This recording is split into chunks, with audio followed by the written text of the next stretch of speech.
हम मीनू झा गोर लगै छी समस्त मिथिलावासी के एकटा नचारी लऽ कऽ उपस्थित छी। आशा करै छी अपने लोकनि के नीक लागत। धन्यवाद। जय मिथिला, जय मैथिली।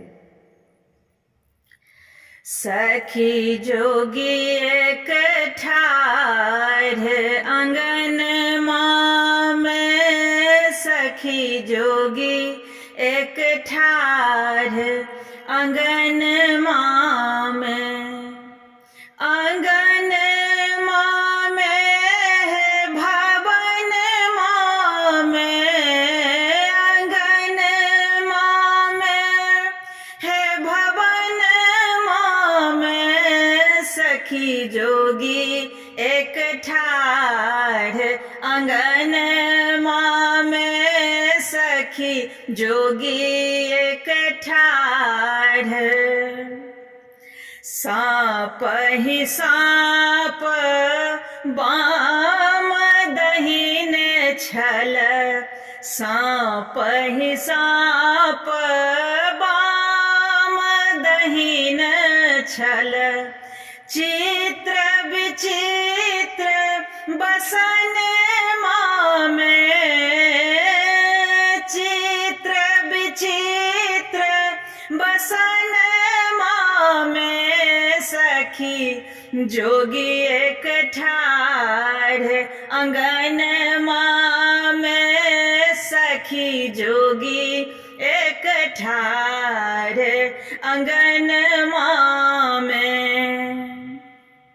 नित दिन भीख कतऽ सँ लायब, नित दिन भीख कतऽ सँ लायब, घूरी फिर जाथू आंगनमा में, घूरी फिर जाथू आंगनमा में, सखी जोगी एक ठाढ़ आंगनमा में, सखी जोगी एक ठाढ़।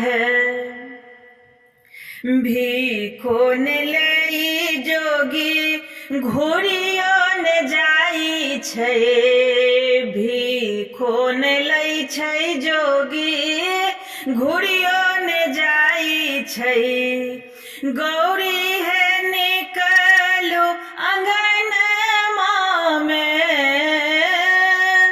गौरी है निकलू आंगनमा में, सखी जोगी एक ठाढ़ आंगनमा में, सखी जोगी एक ठाढ़।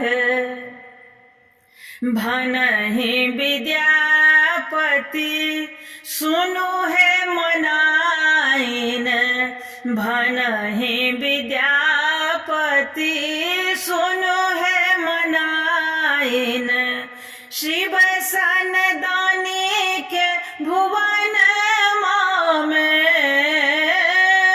शिव सन दानी के भुवनमा में, सखी जोगी एक ठाढ़ आंगनमा में, सखी जोगी एक ठाढ़ आंगनमा में।